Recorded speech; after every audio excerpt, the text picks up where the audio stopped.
and Twitch if you ask me which steel ship to recommend. And I thought, why not making a video out of it? So, first of all, steel ships have a habit that all of them are at least average or better. There is no complete garbage steel ship. Every ship of these is either very good, very, very good, or at least decent. What I mean by decent is it does not utterly suck. There's not a single steel ship that sucks. Good. Now, what do I recommend? I'm just gonna go through the strengths and weaknesses of the ships real quick, so you pretty much get an overview. I hate aircraft carriers, but I must admit, and that's the fact, this thing, FDR, is one of the most disgusting and broken aircraft carriers in the game. It has very slow planes, but they have an absolute ridiculous amount of HP. 2 squads. The rocket planes are kind of bad, but the torpedo planes and dive bombers are absolutely disgustingly strong. They're really, really strong. The torpedo bombers, for example, once they have reached their maximum dispersion ellipse, you can turn them freely and they won't get bigger dispersion anymore. So basically what happens is whenever you initiate an attack with a carrier, your aiming reticle or your aiming box or whatever gets smaller. And once it reaches the smallest point with the torpedo bombers, you can maneuver as you want. You don't lose the aiming anymore. So, Shikishima. Shikishima is a very good ship. It's pretty much a faster, harder hitting Yamato with less shells. So in the end, it's kind of a side grade to a Yamato. I personally think it's a tiny bit better, but that's really a subjective view. Some people will say Yamato is better, some people will say Shikishima is better.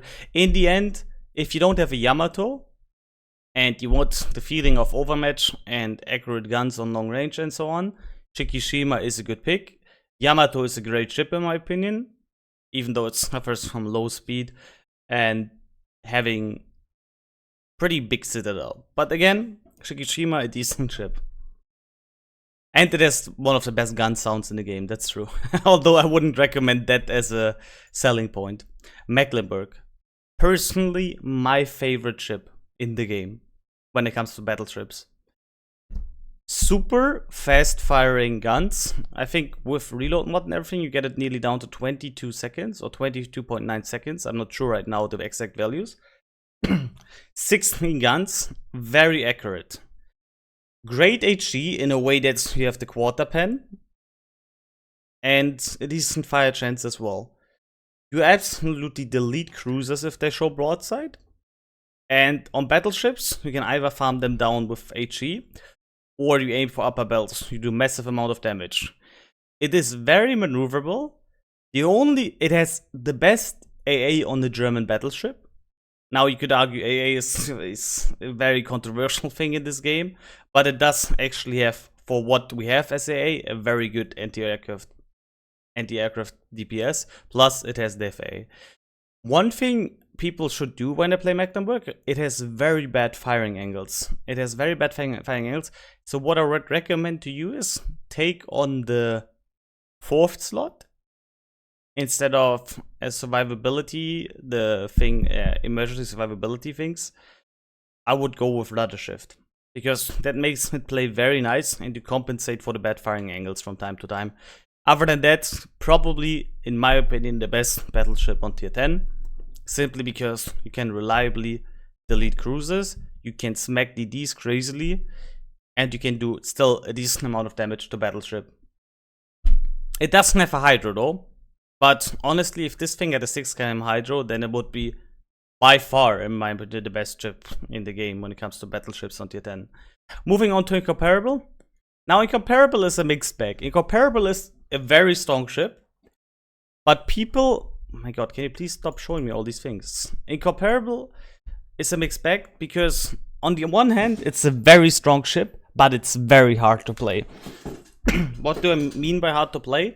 This ship is super easy to punish. It does have a super heal, but it has very weak citadel armor. Which means once you show broadside, and it's very long, people can punish you. Even most cruisers can citadel you at certain ranges.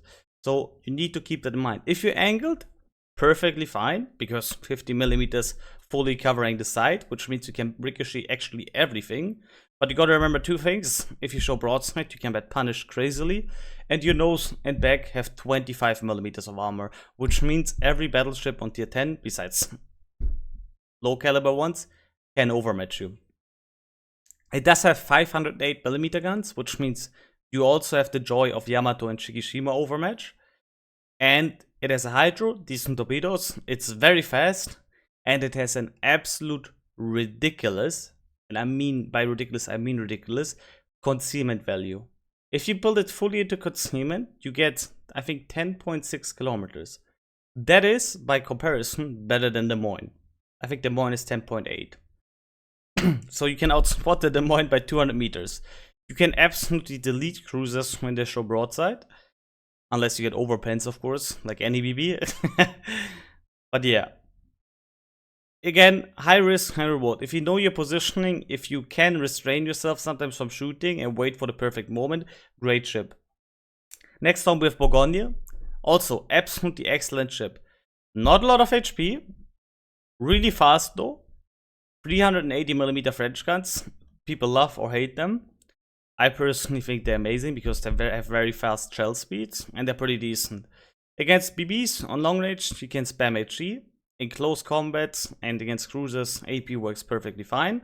Although you gotta remember, if a cruiser has 27mm bow armor, you need to switch to HE because you cannot overmatch it. It does have a reload booster.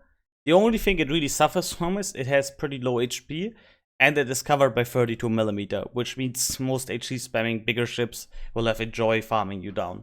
But other than that, it's really, really good battleship and one OG of the game. Austin. Austin is still to this. It's a very, I want to say it right from the get-go. Austin is an absolutely fun ship to play, or it can be fun to play, but it is super situational. It is absolutely situational.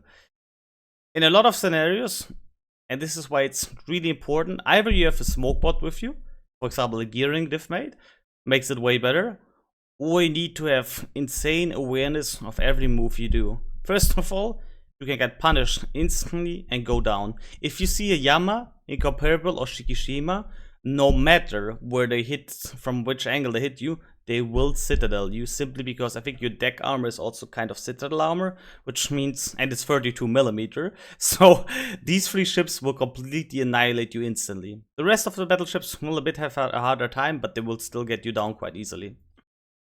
It has a reload booster, and the reload booster has unlimited charges. It has pretty decent cooldown as well. And now, the thing I don't like about Austin, some people love it, some people hate it. Austin has only SAP and HE. If you use the reload booster right with HE or SAP, you can do massive amount of damage.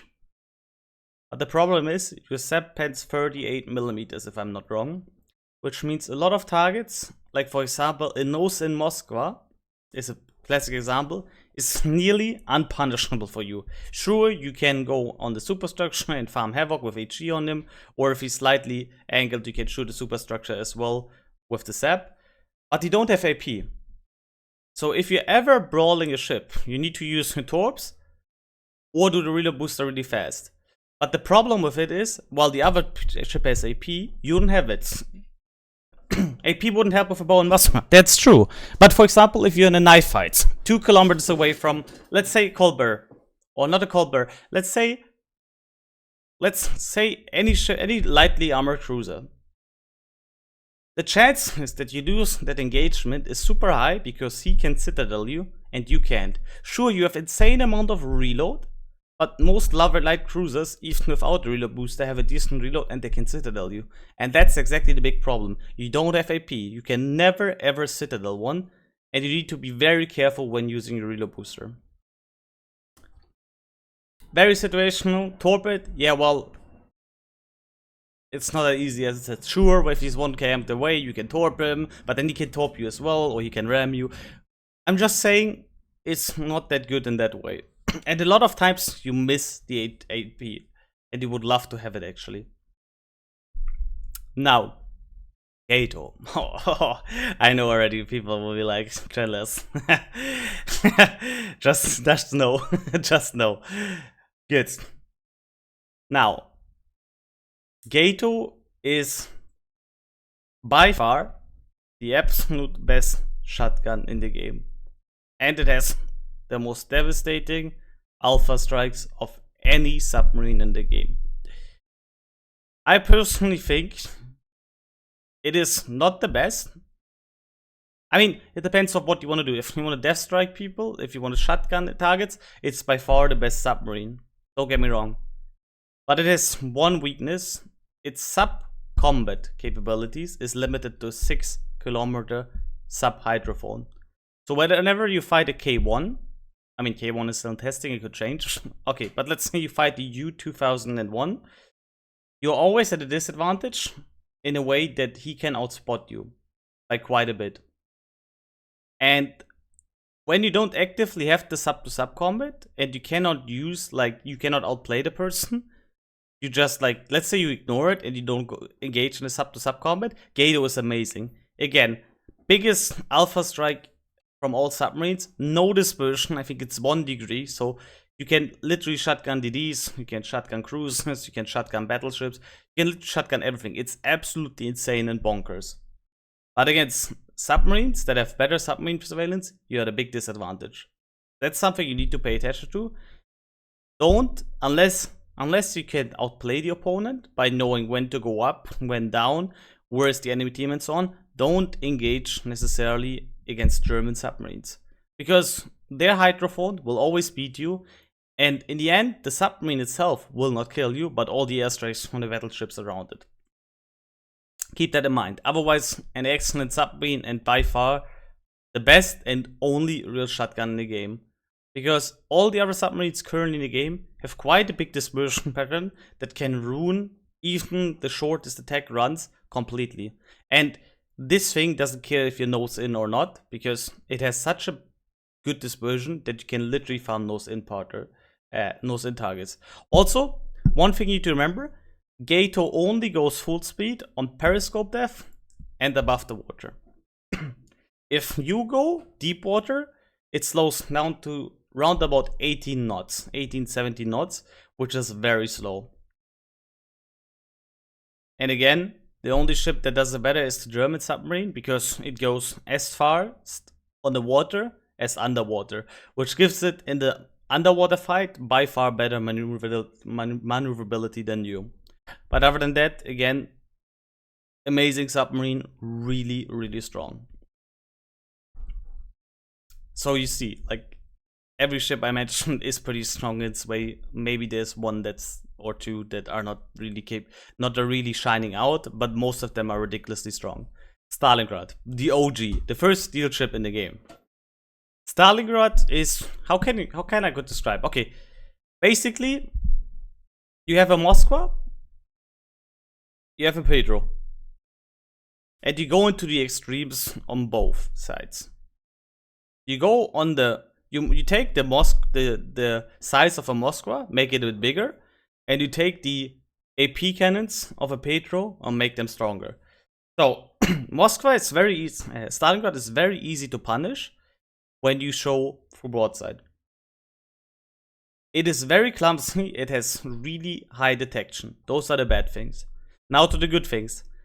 The guns are absolutely nuts. Stalingrad guns are probably one of the, if not the best cruiser guns in the game, next to Novosibirsk nowadays. But Stalingrad guns are absolute rail guns. They have insane amount of pen. They have really good accuracy, and they have improved AP angles. And you got radar on Stalingrad. Really, really strong ship when it comes to punishing opponents. Also, very good reload. The Sigma is 2.6.5, by the way. Downsides, very sluggish, big target, can also be punished if it showed broadside quite well, has no hydro, only radar.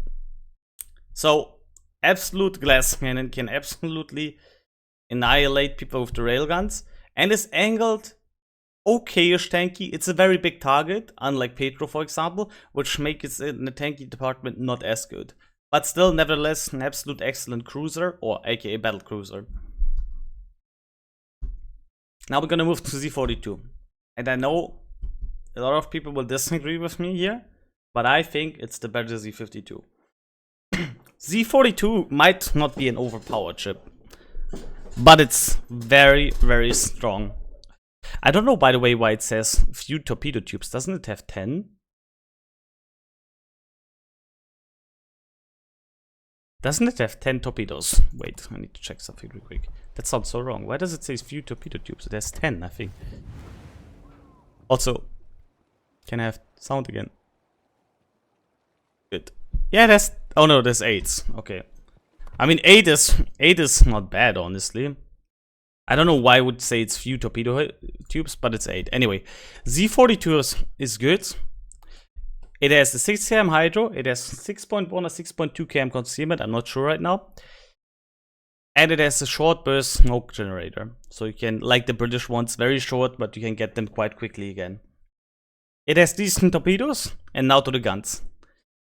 The guns are 105mm guns. Very small. And now to the benefit and downside. The HE shells can penetrate, I think, 26mm or 27, which is pretty decent for its caliber due to quarter pen.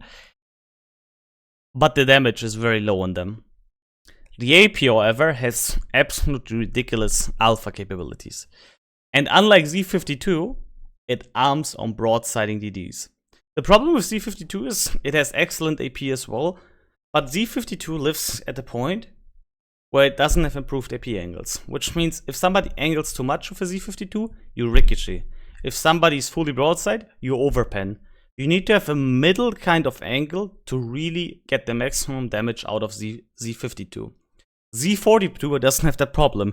It has 30mm arming threshold, which means it will arm exactly when people show broadside. It is super easy. You get insane amount of damage, and if you outplay enemy Ds with the hydro, you can delete every DD in the game if he shows broadside. If he doesn't show broadside, then you need to choose your fight wisely. And if it's a small land or Ragnar or so on, you should really think about taking the fight at all if they have radar, because they have just nuts DPM. But if you catch people broadside, you can absolutely delete them. You do like my highest salvo I think was 9k on destroyer, but you do round about like 4 between 6k per salvo, which is absolutely crazy considering the reload is like 3 seconds or something. So you can farm a DD like with 3-4 salvos depending on what DD it is. It's crazy. So it's a good ship. It's not overpowered, but it's very, very strong. Recommendation is also out there. I think it's the better Z52. Honestly. Now we're gonna go to Ragnar. Can this... Give me can. Okay, okay, it's just silent. Okay, I still was wondering. Ragnar. Ragnar is something that a lot of the people in the community hate and love. It's an absolutely bonkers gunboat. And it can just absolutely farm the living crap out of you. If you play it with longer, it has 152mm guns with very good accuracy, and it is a radar. It has, if you put this fully to concealment, it has 7.5 km concealment, and this radar is 7.5 km. So you have radar range equal concealment. It has very easy to aim guns, and they do massive amount of damage. You have great AP and you have great HE, because 152s obviously have more pen on the AP department, and your HE pens 30mm. This ship is so strong. I mean, it's not for everybody. Again, you need to know how to play a gunboat and to understand how it works, but it's so strong that in most tournaments, and I think in the competitive scene as well, Ragnar's banned from... Yeah, okay, Jabot just wrote it as well. It's banned in competitive gaming in this game. It is so strong. The guns are insane. If you can farm BBs, if with your engine boost, you can duke cruisers and BBs pretty reliable if you do it right. And you have such a brutal DPM that you eat most destroyers alive. You farm battleships down, you farm cruisers down, and on top of it, even though the carrier is gonna ruin your game still, at least you will lose some planes because your AA DPS is pretty high as well. So this thing is absolutely bonkers. I'm personally not a big fan of playing it. I don't think it's that fun to play, but I don't like playing Kleber as well that much, despite Kleber being absolutely bonkers as well. Still, an absolute monster of a ship. Plymouth. Again, that's also a very interesting game. A ship. Plymouth is, I think, with Vallejo, by the way, both of them, by far the weakest steel ships. Plymouth gets Raider and Smoke and Hydro in different slots. Sounds great. It is good, don't get me wrong, but there are a lot of downsides for it. You have only a 9 km Raider, while you consider this 9 point, I think 9.1 or something. So you could say, okay, you can Raider pretty stealthy, nearly, but you have a lot of downsides. It's easy to punish. The DPM is in comparison to a Minotaur very low. Your maneuverability is bad in comparison to a Mino as well. And you have only one set of torps instead of 2 sets per side than a Minotaur. I think personally, a well-played Smoke Mino or a Raider Mino are doing, in each of their department, way better than the Plymouth. The Plymouth is trying to connect Smoke and Raider, but it doesn't do it as great as a Mino in either ways. So what you pretty much get is a Raider and a smoke screen, but you lose DPM and maneuverability, and you're super easy to punish. You can't really accelerate nearly as quickly as a Minotaur as well. And I think the turret Taurus is also slower. Plus you lose the torp. So you lose a lot of things to try to connect both worlds. And I personally think that I'm a very in love playing Raider Mino player. I think I would always take the Minotaur over the Plymouth, by far. So, by far the most balanced ship in a way that it's not weak, but it's nowhere near as strong as most other steel ships. And now to the Vallejo. Now, Vallejo is a very interesting ship in a way that you're basically having a Worcester without Raider, and I think without hydroacoustic search as well. You give up 1 turret, but you get a spotter plane. So it's pretty much everything you should not do with a Worcester, like getting a spotter plane instead of a Raider, and have a farming cruiser. It's like, this is purely a ship where you kite away, you dodge, you duke, you're behind an island, and just farm people. But it's not really that good. Like, there are tactical cruisers on tier 9 that I would prefer over this. I think this ship has also faster shells than Worcester, like the ballistics are easier. I'm not sure about it. But even then, I don't think Vallejo is a very good ship. Shells aren't stopping in the air, the ballistics are different. Okay, the ballistics are different, nice. So, in the end, not really something too special. It's just daka daka daka. And remember, you're still a light cruiser, so you can still get punished quite easily. So yeah, this is a quick overview of how I find most steel ships, what I would recommend you to get, what are the strengths and weaknesses of the ship. And I hope you liked this, my friends. And I hope you answered your questions with it as well, Vaporeon, since you asked which ships would you recommend on steel. To summarize it, no steel ship is bad. No steel ship is bad. Some of them are just more average, while the other ones are really bonkers in their department and probably the strongest ships in their tiers, depending. Can we do a call video too? Yeah.